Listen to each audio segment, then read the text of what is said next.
Il n'avait pas prononcé un mot depuis 5 ans.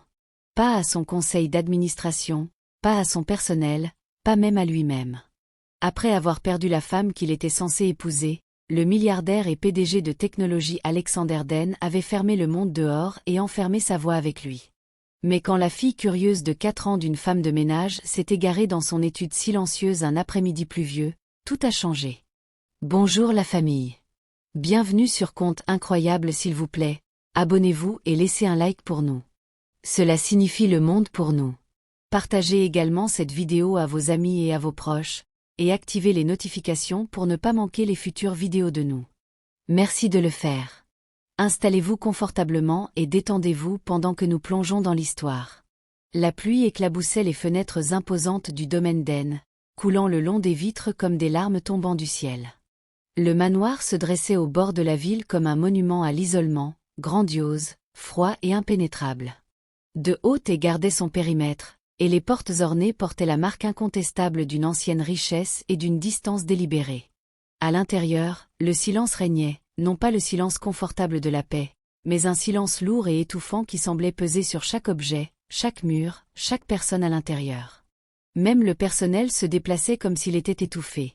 Des pas assourdis sur les sols de marbre luisant, des conversations réduites à des murmures et des hochements de tête.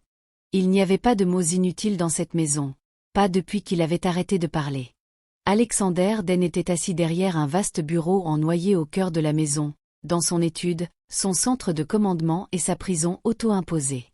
La pièce était grande mais faiblement éclairée, comme si la lumière du soleil n'avait aucune autorité ici. De lourdes bibliothèques bordaient les murs, remplies de titres en ordre parfait.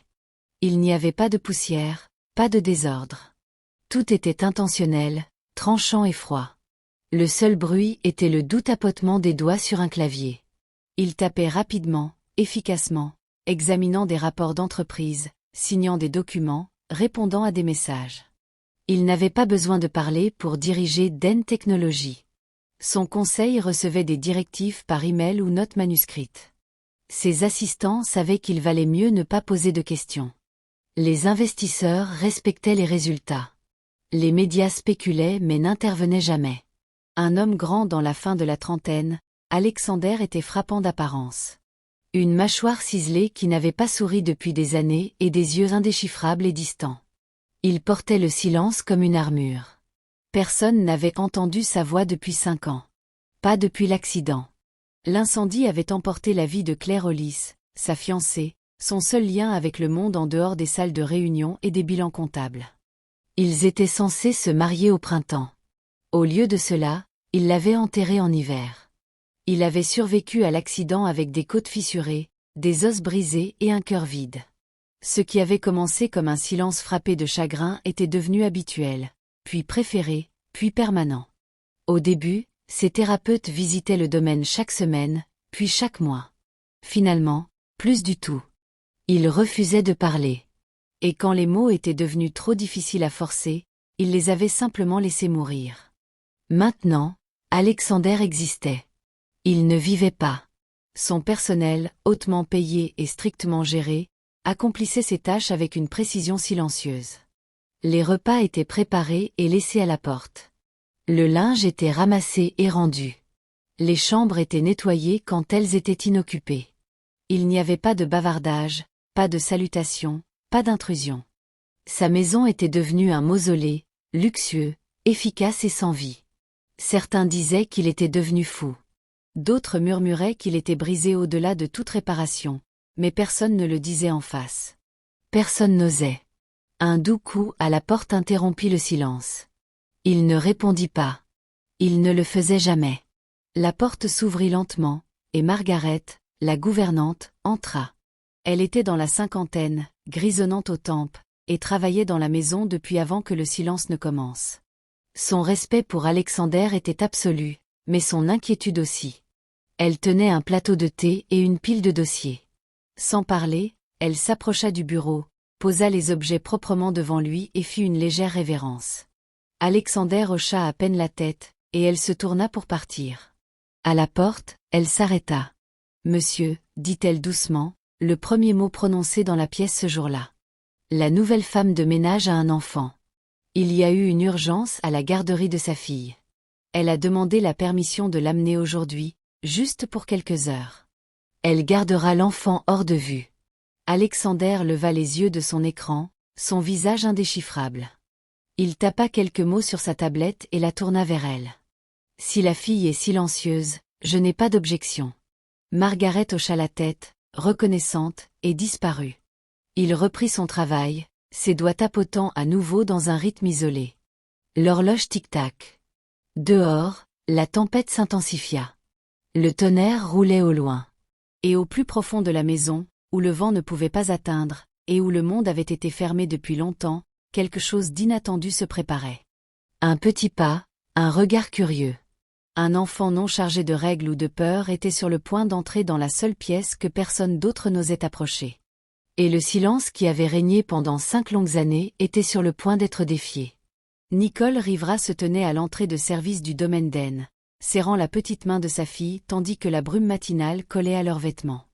Son cœur battait plus fort qu'il n'aurait dû pour un tour de nettoyage. Elle avait travaillé dans des maisons difficiles auparavant, des froides, des impolies, même des dangereuses, mais rien ne comparait à cet endroit, et certainement pas à lui.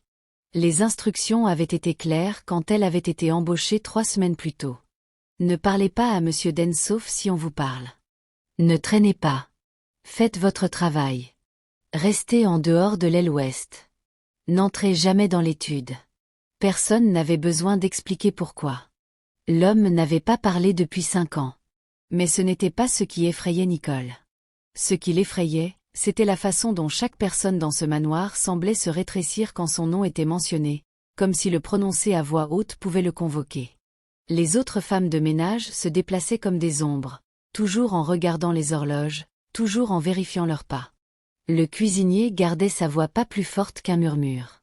Même la gouvernante, Margaret, stricte mais gentille, marchait avec la révérence de quelqu'un marchant sur la pointe des pieds dans un cimetière. Pourtant, Nicole avait besoin de cet emploi plus que de confort. Sa fille Lily venait d'avoir 4 ans et grandissait plus vite qu'elle ne pouvait suivre. Chaussures, vêtements, frais scolaires, ça ne s'arrêtait jamais. Travailler à 2 emplois à temps partiel et rentrer dans un petit appartement dans les banlieues extérieures la laissait épuisée chaque soir. Mais cet emploi, malgré sa sévérité, payait double. Il venait avec une assurance santé, et c'était un travail propre. Si seulement aujourd'hui n'avait pas si mal tourné. Son téléphone avait sonné plus tôt ce matin-là. Une fermeture d'urgence à la garderie de Lily. Un problème de plomberie. Pas de personnel disponible. Elle n'avait personne d'autre à appeler. Pas de voisins en qui elle avait confiance. Pas de parents à proximité. Une seule option, amener Lily avec elle et prier. Margaret avait hésité, mais elle avait vu le désespoir dans les yeux de Nicole. Après un appel téléphonique rapide et étouffé, Margaret était revenue et avait fait un hochement de tête raide. Il dit qu'elle peut rester si elle est silencieuse. Et invisible. Nicole avait avalé son soulagement, l'avait remercié profusément. Et maintenant elles étaient là, Lily serrant son lapin en peluche, regardant le grand manoir avec de grands yeux. Ça ressemble à un château de princesse, murmura Lily. Chut, ma chérie, souviens-toi de ce que j'ai dit? Pas de course, pas de bruit. Reste avec moi. Lily hocha la tête, les yeux pétillants de curiosité. Elles entrèrent par le couloir des serviteurs et se dirigèrent vers l'aile de la buanderie où Nicole avait une demi-douzaine de pièces à nettoyer ce matin-là. Elle s'agenouilla devant Lily dans un petit placard de rangement et déballa un livre de coloriage, une boîte de jus et des crackers. « Reste ici, bébé. Je serai seulement dans la pièce d'Axe en grave côté. Tu ne bouges pas, d'accord? Pas même un petit orteil. » Lily sourit innocemment. « D'accord, maman. » Nicole embrassa son front, le cœur lourd de culpabilité, et se mit au travail. Mais Lily Rivera n'avait jamais été une enfant qui restait en place. 5 minutes passèrent. Puis 10. Le silence à l'extérieur du placard était trop silencieux. Sa boîte de jus était vide. Son lapin voulait une aventure. Et il y avait ce couloir, celui avec le beau tapis rouge et les portes brillantes, celui qu'elle avait vu quand elles étaient entrées. La curiosité la tirait comme un fil défaisant un pull. Avec des pas prudents, Lily ouvrit la porte du placard et jeta un œil dehors. Personne. Elle sortit dans le couloir et erra lentement, ses chaussures faisant de doux couinements contre le sol poli. Elle passa devant des peintures plus grandes que son corps entier, des visages d'hommes à l'air sérieux avec des cadres dorés et des costumes raides. Elle tourna un coin, suivant le son d'eux. Était-ce du tapotement?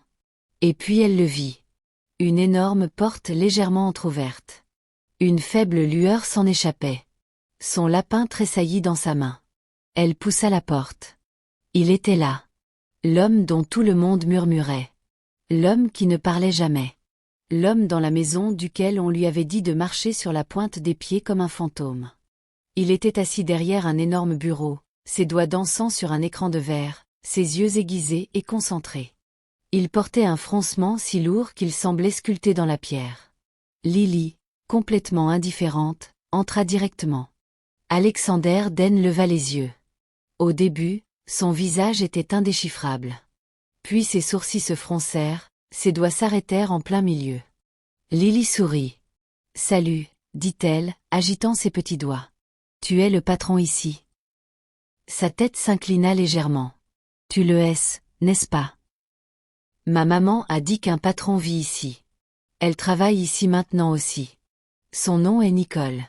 Elle est vraiment bonne pour nettoyer, mais elle ne me laisse pas manger de cookies avant le dîner. » Alexander cligna des yeux. Elle s'approcha plus près, regardant autour de la pièce. « Cet endroit est trop grand pour une seule personne, déclara-t-elle. Tu devrais prendre un chien ou un poisson ou au moins une plante. C'est un peu ennuyeux. » Il ouvrit la bouche, atteignant instinctivement la tablette devant lui. Mais Lily continua sans se décourager. « Comment tu t'appelles? »« Moi c'est Lily. Ça c'est Sir Bubbles. » Elle leva son lapin en peluche usée. Une oreille était pliée à un angle bizarre. Il est très brave. Il avait peur des grands gens avant, mais maintenant ça va. Alexander la fixa. Quelque chose dans sa poitrine remua. Une faible lueur de quelque chose d'inconnu. De la chaleur. Il ne réalisa même pas quand les mots sortirent de sa bouche. Hoarse comme un moteur démarrant après des années de rouille. Alexander. Les yeux de Lily s'écarquillèrent. Son sourire grandit si vite qu'il illumina presque la pièce. Tu peux parler. Maman a dit que tu ne parlais pas. Mais si. Tu me parles.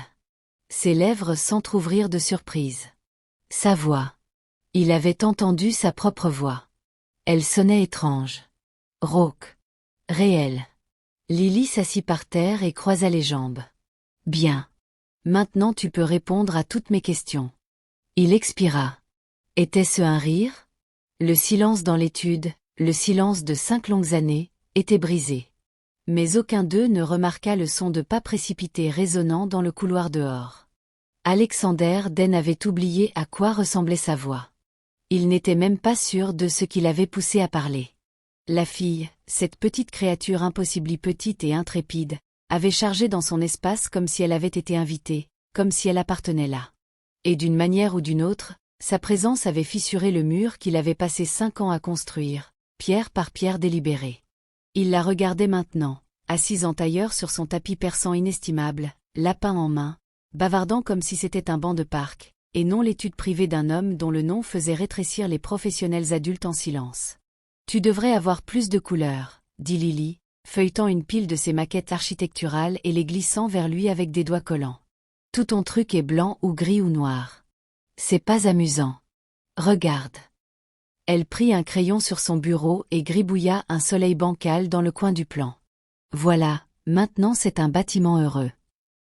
Alexander fixa le dessin grossier. Quelque part au fond de son esprit, une alarme sonna. Personne ne défigurait ses plans. Personne n'entrait dans son étude. Personne n'osait même regarder ses écrans privés. Mais la petite fille ne connaissait pas les règles. Et d'une manière ou d'une autre, ça rendait ça acceptable. Il s'adossa à sa chaise, les yeux toujours fixés sur elle. Elle était maintenant allongée sur le ventre, balançant ses pieds en l'air, fredonnant pour elle-même pendant qu'elle coloriait avec des crayons qu'elle avait réquisitionnés dans son tiroir. Il n'avait pas parlé à un autre être humain depuis 5 ans. 5 ans de silence si épais, si absolu que même sa propre voix lui était devenue étrangère. Mais maintenant, les mots pressaient contre sa gorge comme des oiseaux en cage, et les muscles usés de sa mâchoire lui faisaient mal avec l'effort, mais la sensation était étrange. Bienvenue, il s'éclaircit la gorge. Lily leva les yeux. Tu vas reparler, hein? Il hésita, puis hocha la tête. Peut-être, dit-il d'une voix rauque. Cool. J'aime parler. Maman dit que je n'arrête jamais de parler. Une fois, j'ai parlé pendant tout un film et elle a dit qu'elle ne savait même pas de quoi parlait le film parce que je n'arrêtais pas de poser des questions. Tu regardes des films? Alexander cligna lentement des yeux. Parfois. Lesquels? Il ouvrit la bouche à nouveau, mais seul un souffle d'air en sortit. C'était plus dur maintenant, comme gravir une colline après ce premier pas surprenant. Des vieux, parvint-il à dire. Lily fit une grimace comme noir et blanc. Un tic de quelque chose tira au coin de sa bouche. Parfois. Elle rit, roulant sur le dos. Tu es bizarre. Il arqua un sourcil. La plupart des gens étaient terrifiés par lui. Cet enfant venait de l'appeler bizarre et semblait ravi. Sir Bubbles était maintenant utilisé comme oreiller tandis que Lily était allongée sur le dos, fixant le plafond. Qu'est-ce qui est arrivé à ta voix? Tu as mangé trop de glace et ça a gelé ta gorge? Une fois, j'ai mangé 2 popsicles entiers et ma langue est devenue bleue pendant des heures. Alexander ne dit rien parce que comment expliquer un traumatisme à un enfant? Comment expliquer un chagrin si profond qu'il vous vole le son, le souffle, le soi? Mais Lily n'attendit pas de réponse. Elle était déjà debout et se dirigeait vers les étagères. Tous ces livres sont à toi? Tu les as tous lus? C'est beaucoup de livres. Ma maman dit que lire rend ton cerveau fort comme des muscles. Elle fléchit ses petits bras comme ça. Alexander se pencha en avant, les bras posés sur son bureau, la regardant avec une intensité qu'il n'avait pas ressentie depuis des années. Il n'y avait pas de filtre chez elle, pas d'agenda, pas d'hésitation. Elle posait des questions, parlait et se déplaçait avec une liberté complète. Elle prit un volume relié en cuir sur l'étagère et plissa les yeux sur le titre. C'est quoi l'art de la guerre? C'est une bande dessinée? Sa voix revint, lente mais sèche. Pas exactement. Elle fronça les sourcils et le remit avec un grognement. Alors ça a l'air ennuyeux. Un son bref, inconnu, s'échappa de la gorge d'Alexander. Il lui fallut une seconde pour réaliser que c'était un rire. Rauque, sec, mais réel. Il n'avait pas ri depuis la mort de Claire. Et pourtant, il était là. Lily se tourna et lui sourit comme si elle venait de marquer un point dans un jeu qu'elle seule comprenait. Je t'ai fait rire. Maman dit que c'est important. Elle dit, si quelqu'un rit, il va encore bien. Sa poitrine se serra. Il se leva lentement et contourna le bureau, chaque pas prudent, comme s'il avait peur de l'effrayer ou de briser ce moment fragile qu'il vivait. Elle ne recula pas ni ne s'enfuit. Elle le regarda simplement, curieuse et indifférente, comme si elle attendait qu'il vienne jouer. Et c'est exactement ce qu'il fit. Il s'abaissa maladroitement, raidement, sur le sol à côté d'elle. Là, sur ce tapis froid dans son étude froide, avec des plans et des gribouillis d'enfants éparpillés entre eux. Alexander Den s'assit sur le sol de sa propre vie pour la première fois depuis des années et ressentit quelque chose. Un tiraillement dans sa poitrine, une légèreté dans ses membres. Lily lui tendit un crayon. « Colorie avec moi », dit-elle simplement. Et il le fit. Le silence ne revint pas. Pas ce jour-là. Pas après ça. Nicole Rivera avait appris à mesurer le temps avec l'intuition d'une mère. Ce n'était pas par les horloges ou les minutes ou les shifts, mais par la sensation de picotement dans sa poitrine, le genre qui fleurissait en panique quand son enfant était hors de vue trop longtemps. Elle venait de finir d'épousseter les miroirs dans l'aile des invités quand ça la frappa. Trop silencieux. Elle laissa tomber le chiffon sur la commode. « Lily », appela-t-elle doucement, sachant qu'il valait mieux ne pas élever la voix dans une maison comme celle-ci. Pas de réponse. Le placard de rangement vide, des miettes de crackers dans le livre de coloriage ouvert. Mais pas de Lily, pas de Sir Bubbles, pas de petit rire, juste un écho d'absence qui fit geler son sang. Elle fouilla d'abord les couloirs les plus proches, la panique grandissant plus fort que ses pas. « Lily », murmura-t-elle durement, la peur nouée dans sa gorge. Elle ouvrit des portes de pièces qu'elle n'était pas assignée à nettoyer, jetant un œil dans les coins, sous les lits, derrière les canapés. Rien. Elle était presque au couloir central quand un son soudain, impossible, atteignit ses oreilles. Un rire, Un gloussement bas et sec suivi d'un doux ricanement d'enfant. Ça venait de l'étude. Elle se figea. Son cœur s'arrêta puis battit fort. L'étude. Son étude. Personne n'y allait. Personne. Les règles étaient strictes. Absolues. Si Lily s'était égarée dans cette pièce, Nicole ne savait pas ce qui se passerait. Qu'elle soit renvoyée, escortée dehors, ou pire, elle courut. Ses chaussures claquèrent sur le sol plus fort qu'elle ne l'avait voulu. Elle s'en fichait. La lourde porte en chêne était légèrement entr'ouverte. La lumière s'échappait de la fente, chaude et dorée, et des voix. 2 voix. L'une d'elles incontestablement celle de sa fille. L'autre, rauque, masculine, familière seulement parce qu'elle ne l'avait jamais entendue auparavant. Elle poussa la porte, le souffle coincé dans la gorge. Là, sur le tapis coûteux, à côté d'une basse table empilée de dossiers et de schémas, était assis Alexander Dane, en tailleur, crayon en main. Il dessinait à côté de sa fille. La fille s'appuya contre lui décontractée, son lapin calé sous son bras, tandis qu'Alexander, l'homme qui n'avait pas parlé depuis une demi-décennie, ombrageait doucement les ailes d'un papillon qu'elle avait commencé. Il souriait, pas juste un tic poli des lèvres. Un vrai, complet, surpris, sourire juvénile. Lily leva les yeux et rayonna. « Maman, regarde. Monsieur Alexander colorie avec moi. Il aime les papillons aussi. » Nicole resta figée comme une statue tombée au mauvais siècle. Les yeux d'Alexander rencontrèrent les siens. Tout en lui s'adoucit. Disparue était la couche glacée qu'elle associait à lui. Le silence distant, les expressions mécaniques. À sa place, quelque chose de tendre. Humain, éveillé. Elle ouvrit la bouche, le cœur battant. Je suis tellement désolée, monsieur Dane, balbutia-t-elle, entrant avec des mains tremblantes. Je lui ai dit de rester en place. Je n'avais aucune idée qu'elle. S'il vous plaît, pardonnez. Elle va bien, dit-il. Nicole s'arrêta au milieu d'un pas. Son monde bascula. Il avait parlé. Profond et rocailleux, sa voix était le son de l'hiver fondant, un glacier craquant sous le poids d'un silence longtemps tenu. Pas forcé, pas en colère, calme, assuré, encore étrange pour lui peut-être, mais délibéré. Je vais la sortir, murmura Nicole, sa main tendue vers Lily. Elle ne viendra plus ici. Je le promets. Elle peut rester, dit-il doucement. Nicole cligna des yeux. Monsieur, je lui ai demandé de rester, répéta-t-il, se levant lentement. Il ne la dominait pas, mais l'effet était toujours intimidant. Pas à cause de sa taille, mais à cause du poids qu'il portait ou avait porté. Quelque chose dans sa posture était différent maintenant. Plus lâche, moins chargé. Juste un peu plus longtemps, ajouta-t-il. Lily tira sur la manche de sa mère. Il aime mon papillon. Et il m'a dit sa couleur préférée.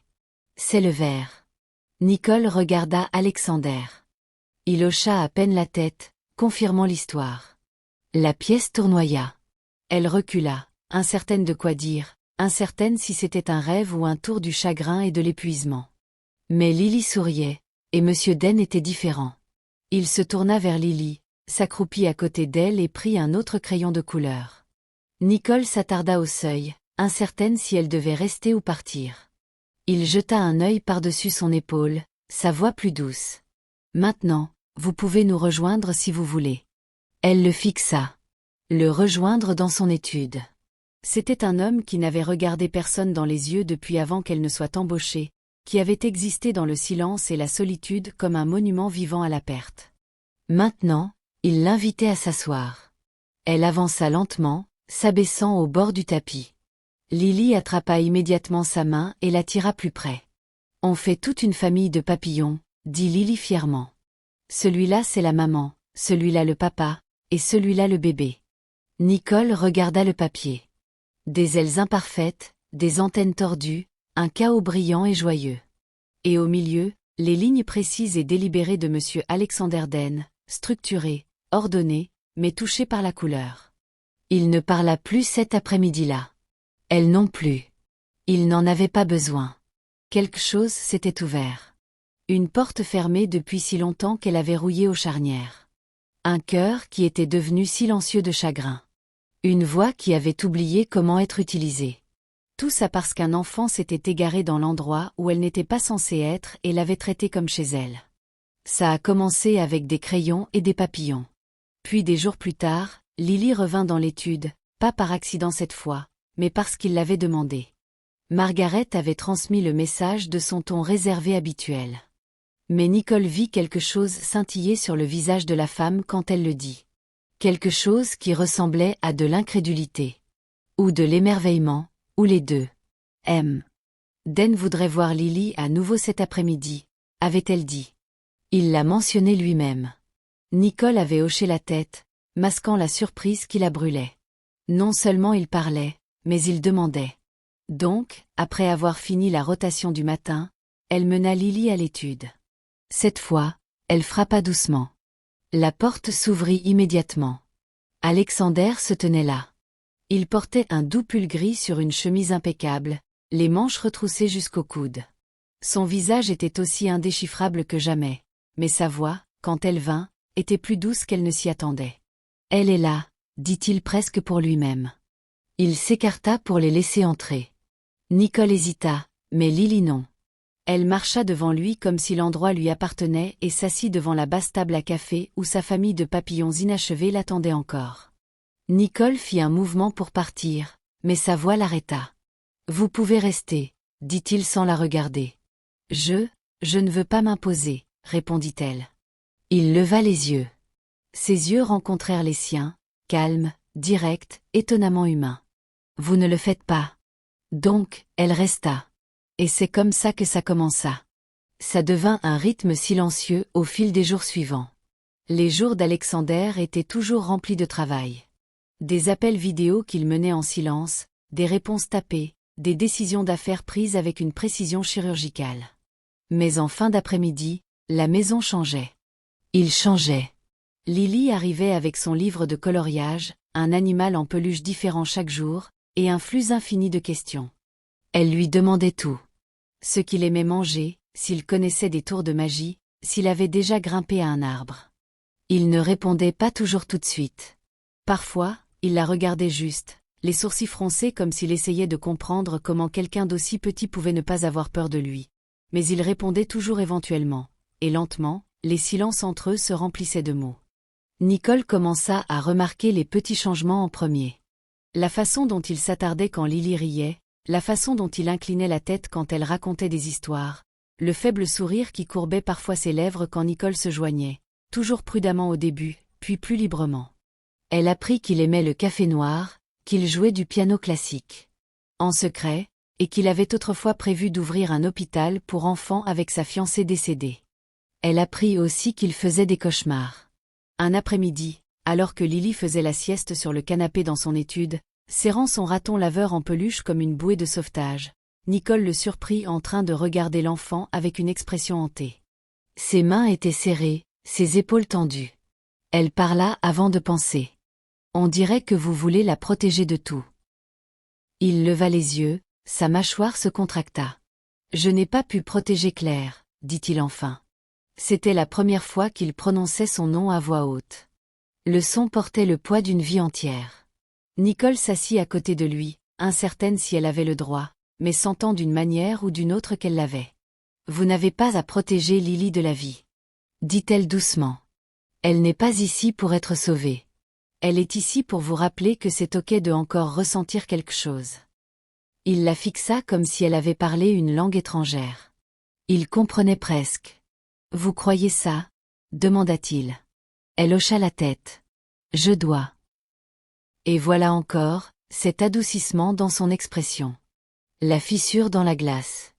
Ce n'était pas seulement l'étude qui commençait à changer. Le reste de la maison suivit. De la musique commença à jouer doucement dans le salon. WC Sati Chop Chopin. Des fleurs fraîches commencèrent à apparaître dans des vases qui avaient longtemps été vides. Un matin, Nicole passa devant la cuisine et trouva un plateau de cookies aux pépites de chocolat refroidissant sur le comptoir, cuit par Alexander lui-même. Selon un sous-chef stupéfait, le personnel en murmurait. Tout le monde remarqua, mais personne ne lui dit un mot directement parce qu'au milieu de tout ça, le changement n'était pas bruyant. Il était lent, doux, comme la lumière du soleil se glissant sous une porte verrouillée. Lily commença à l'appeler Monsieur Alex, et il ne la corrigea pas. Il commença à la rencontrer à l'entrée quand Nicole l'amenait. Un jour, il lui montra comment plier des grues en papier. Le lendemain, il lui apprit à utiliser une loupe dans le jardin pour chercher de petits trésors, des insectes, des pétales de fleurs, des escargots. Nicole les regardait de la fenêtre, les bras croisés sur la poitrine, un sourire prudent sur les lèvres, et une tempête de sentiments montant dans sa poitrine. Il était encore son patron. Il était encore l'homme qui n'avait pas parlé pendant 5 ans. Mais il n'était plus cet homme. Pas entièrement. Pas quand il s'agenouillait à côté de sa fille pour aider à réparer la jambe cassée d'une poupée. Pas quand il disait à Lily quelle était la raison pour laquelle il se souvenait comment rire. Et certainement pas quand il proposa de ramasser des courses pour elle un week-end et le fit vraiment. Pas juste quelques articles non plus. Il revint avec 2 sacs pleins et un petit parapluie rose juste pour Lily. Je l'ai vu dans la vitrine, dit-il, les yeux se tournant vers Nicole. Ça m'a rappelé elle. Elle ne savait pas quoi dire, alors elle hocha juste la tête, sa voix épaisse d'une gratitude qu'elle ne pouvait pas mettre en mots. Mais pour Alexander, le changement ne se produisait pas seulement autour de lui. Il se produisait en lui. Il avait passé 5 ans à croire que le silence était un endroit sûr. Que s'il ne parlait pas, il ne souffrirait pas. Que s'il gardait les gens dehors, rien ne pouvait lui être pris à nouveau. Mais Lily n'avait pas frappé. Elle était simplement entrée. Et Nicole, elle n'exigeait rien. Elle ne mendiait pas son attention ni ne se recroquevillait devant ses fantômes. Elle écoutait. Elle comprenait le silence. Et plus important encore, elle n'essayait jamais de le réparer. C'est ça, réalisa-t-il, qui le faisait vouloir parler à nouveau. Pas pour elle, pour lui-même. Un soir, après que Nicole eut nettoyé la cuisine et se préparait à partir avec Lily emmitouflée dans ses bras, il les raccompagna à la porte d'entrée. Le ciel dehors était sombre, lourd de la promesse de pluie. Lily bâilla dans le cou de sa mère. Alexander hésita. Puis il dit quelque chose qu'il n'avait pas dit depuis des années. « Soyez prudente. » Nicole se tourna, surprise. Leurs yeux se rencontrèrent. Elle vit quelque chose dans son regard. Pas romantique, pas encore. Mais présent. Éveillé. Ouvert. « Je le serai, dit-elle doucement. Et puis d'une voix qui portait à peine par-dessus le son des respirations somnolentes de Lily, elle ajouta. « Bonne nuit, Alex. » Il resta dans l'encadrement de la porte longtemps après qu'elle soit partie. Le nom résonnant dans son esprit comme une chanson qu'il n'avait pas réalisé lui manquer. Alex. Ça sonnait chaud. Ça sonnait comme un début. La pluie tomba cette nuit-là avec une régularité silencieuse, tapotant contre les hautes fenêtres du manoir comme des doigts demandant à entrer. L'air à l'intérieur était chaud, encore épais de l'odeur des livres et de quelque chose de plus délicat. Du thé au jasmin peut-être ou le fantôme d'un souvenir essayant de respirer. Alexander était assis dans l'étude, fixant la cheminée bien qu'aucun feu n'y soit allumé. Les flammes en lui brûlaient d'une manière différente maintenant. Basse, constante, troublante. Un sentiment qu'il avait appris à vivre sans pendant des années commençait à ressurgir. Le désir, pas la convoitise, pas encore, mais le besoin de connexion, de compagnie. Il n'était plus habitué à avoir besoin des gens. Claire avait été la dernière, son grand amour, son avenir. Quand elle était morte, le monde qu'il avait construit autour d'elle était mort aussi. Maintenant, contre toute logique, toute prudence, toutes les règles, Nicole et Lily construisaient quelque chose de nouveau dans ce monde. Une chaleur différente, faite de crayons et de chansons chuchotées au coucher et du bourdonnement silencieux d'un espace partagé. Il ne l'avait pas prévu. Il ne l'avait même pas voulu. Mais ça arrivait. Et ce soir, il ne pouvait plus l'ignorer. Nicole entra dans l'étude portant un plateau de thé et de scone chaud. Elle ne venait pas habituellement la nuit. Lily s'était endormie des heures plus tôt, levée sur le canapé du salon sous une couverture tricotée, son visage encore rose d'avoir joué à cache-cache dans l'aile ouest. Mais ce soir avait semblé différent. Peut-être était-ce la pluie. Peut-être était-ce la façon dont Alexander l'avait regardé plus tôt, comme s'il voulait dire quelque chose, mais ne savait pas comment. Elle posa le plateau sur la petite table à côté du canapé. « Thé » offrit-elle. Il hocha la tête. « Merci. » Elle versa pour lui d'abord, puis pour elle. Ses mouvements étaient pratiqués, mais pas raides. Le silence entre eux était maintenant complice, pas gênant. Lily m'a demandé aujourd'hui si vous aviez eu une famille avant, dit-elle, remuant doucement sa tasse. Elle a dit, tu as l'air de quelqu'un qui a eu un chien une fois, et peut-être un piano. Il baissa les yeux sur ses mains, de longs doigts enroulés autour de l'anse de la tasse en porcelaine. Elle est plus observatrice que la plupart des adultes que j'ai rencontrés. Elle pense aussi que son Bubbles peut lire, ajouta Nicole, souriant faiblement. Il laissa échapper un rire silencieux.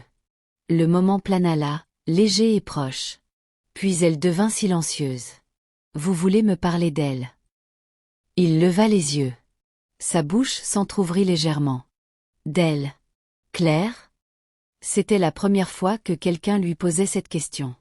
En 5 ans, les gens avaient contourné sa douleur comme un trou dans le sol, la reconnaissant seulement en l'évitant. Et peut-être qu'il l'avait voulu ainsi. Peut-être qu'il en avait besoin ainsi.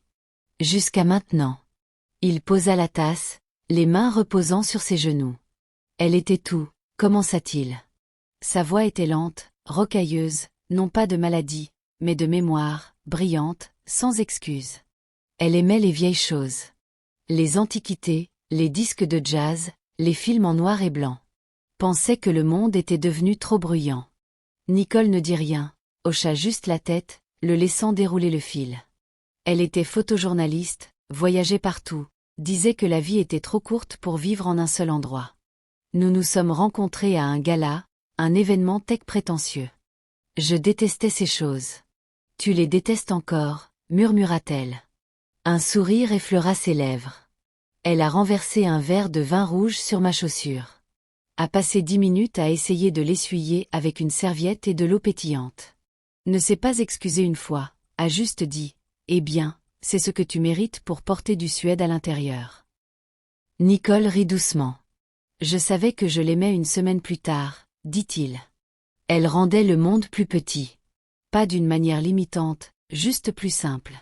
Quand elle était là, je n'avais besoin de rien d'autre. Il leva les yeux vers Nicole maintenant, les yeux sans cligner. Nous allions nous marier le printemps suivant. Sa voix était à peine au-dessus d'un murmure. Je suis désolé, il hocha la tête. Il pleuvait la nuit de l'accident. Elle conduisait. Nous nous étions disputés plus tôt ce jour-là. Je ne me souviens même pas à propos de quoi. Quelque chose de stupide. J'aurais dû conduire. Je conduisais toujours. Sa gorge se serra. Il ne parla pas pendant un moment. Nous avons perdu le contrôle. Heurté une barrière. Elle est morte sur le coup. J'ai vécu. Nicole tendit la main instinctivement, puis s'arrêta. Mais il la surprit en la rencontrant à mi-chemin. Ses doigts, froids et incertains, glissèrent dans les siens. J'ai arrêté de parler le lendemain, dit-il. Pas exprès. Ça ne semblait jamais le bon moment pour recommencer. Elle serra sa main doucement. Et maintenant, demanda-t-elle, son regard rencontra le sien. Maintenant, je pense que j'ai peur. Si je recommence, j'admets que j'ai survécu. Que j'ai continué à vivre sans elle. Que j'ai tourné la page. Nicole ne tressaillit pas. Mais tu as survécu, dit-elle stable et douce. Et tu n'as pas choisi de tourner la page. La vie t'a tiré en avant quand tu ne regardais pas. Il la regarda et le silence dans la pièce changea. Pas oppressant cette fois, mais lourd de sens. Tu fais paraître ça facile, murmura-t-il. Rien de tout ça n'est facile, dit-elle. Être mère seule, travailler en silence chaque jour, me demander si j'en fais assez pour Lily, c'est dur. Mais quand elle rit, quand elle est en sécurité et aimée, c'est comme ça que je sais que je fais quelque chose de bien. Il la regarda maintenant, pas comme un employeur, pas comme un homme brisé par le chagrin, mais comme quelqu'un se souvenant lentement ce que signifiait ressentir. Merci, dit-il soudain. Pour me faire confiance, pour rester. Elle sourit, et pendant un moment, la pluie n'était que bruit de fond. Elle se leva, ramassant le plateau de thé. Je devrais vérifier Lily. Il se leva avec elle. Je vous raccompagne. Ils se déplacèrent ensemble dans le couloir, silencieux à nouveau, mais plus étranger au silence de l'autre. À la porte, il hésita. Nicole, elle se tourna. Je ne sais pas ce que c'est, admit-il d'une voix rauque. Mais je ne veux pas que ça s'arrête. Elle s'approcha un peu plus. La couverture de Lily calée sous un bras. Moi non plus. Pendant un moment, rien ne bougea. Puis il leva la main et effleura doucement sa joue du dos de la main. Ce n'était pas un baiser. Ce n'était pas une confession, mais c'était quelque chose, un début. L'automne arriva lentement au domaine d'Aisne. Les feuilles le long de l'allée privée tournèrent en orange brûlé et or, se recroquevillant au bord comme du vieux parchemin. Le domaine autrefois distant, qui s'était dressé comme un monument au silence et au chagrin, semblait maintenant respirer différemment, plus doucement, plus vivant, vivant. C'était dans les petites choses. Le faible son de rire résonnant dans un couloir de marbre. La vue d'une petite paire de baskets alignées proprement à côté de chaussures en cuir coûteuses près de la porte d'entrée. Un chef-d'œuvre au crayon épinglé de travers sur le frigo en acier inoxydable. Et dans l'étude, l'espace autrefois sacré que personne n'osait entrer, il y avait maintenant des taches sur le tapis de boîte de jus et une petite bosse dans le coin du bureau antique où Lily avait insisté pour aider à construire un château Lego. Alexander Dane n'était pas revenu à qui il était avant l'accident. Il était devenu quelqu'un de nouveau. C'était un dimanche matin, frais, sans nuages, et silencieux de la manière dont les choses paisibles le sont, pas vide, mais plein. Alexander se tenait dans la cuisine pieds nus, versant de la pâte à crêpes dans une poêle chaude. Ses mouvements étaient prudents, délibérés. Un léger froncement plissait son front tandis qu'il plissait les yeux sur la plaque. « Tu dois attendre que les bulles éclatent », vint une petite voix derrière lui. Il se tourna moqueur. « On me l'a dit. » Lily, dans sa tenue matinale habituelle de pyjama et de tiara en plastique, s'appuyait contre l'îlot avec Sir Bubbles perché à côté d'elle. « Tu as brûlé les dernières. » Elle lui rappela avec la cruauté innocente d'une enfant de 4 ans. Alexander baissa la spatule. « Je pensais qu'on avait convenu de ne plus jamais en parler. » Elle sourit. « Maman a dit qu'on doit pardonner aux gens quand ils ratent les crêpes. » Il secoua la tête avec un soupir. « Ta mère est trop gentille. » Nicole entra à cet instant précis, attachant ses cheveux en chignon, portant un t-shirt blanc doux et un jean qui portait l'élégance silencieuse que seul quelqu'un à l'aise dans sa peau pouvait avoir. Elle arqua un sourcil en inspectant la scène. « Tu lui apprends le sarcasme maintenant. »« Elle le sait déjà. » dit Alexander. « Je me défends juste. » Nicole rit et s'approcha pour embrasser Lily sur le sommet de la tête. Sa main s'attarda là un moment avant de se déplacer pour prendre un verre de jus d'orange sur le comptoir. Elle croisa le regard d'Alexander pendant qu'elle sirotait. Cette chaleur non dite passa entre eux à nouveau. Maintenant un courant régulier, plus surprenant mais ancré. Plus tard cet après-midi-là, l'arrière-cour se remplit du bourdonnement d'une célébration silencieuse. Rien d'extravagant, pas de presse, pas de personnel traiteur, juste une table pliante drapée de tissu rose et violet, une bannière en papier Happy Birthday accrochée à la clôture arrière, et une dispersion de ballons flottants dans la brise. Le 5e anniversaire de Lily. Alexander avait insisté pour le planifier lui-même. Nicole avait essayé de l'en dissuader. Elle n'a pas besoin de beaucoup, mais il avait souri et dit « C'est exactement pourquoi je veux lui donner. » Il avait appelé un zoo pour enfants local, loué un château gonflable, choisi personnellement un gâteau d'anniversaire en forme de papillon géant. Il avait même construit une petite maison de jeu en bois derrière le jardin lui-même, peinte en bleu pastel et lavande avec le nom de Lily gravé dans la porte en script délicat. Et puis quelque chose que personne n'attendait. Alors que le soleil commençait à descendre bas à l'horizon et que le petit groupe de voisins et d'enfants commençait à se rassembler autour du gâteau, Alexander se leva et tapa sur le côté de son verre. La foule se tut. Même Lily arrêta de rebondir au milieu du château et regarda, les joues rougissantes. Tiara de travers. Les yeux d'Alexander fouillèrent le groupe, puis se posèrent sur 2 personnes, Nicole et Lily. Il s'éclaircit la gorge. Pendant 5 ans, commença-t-il, sa voix stable mais basse. J'ai vécu en silence et je croyais avoir fait la paix avec ça. Nicole cligna des yeux figés. Il continua.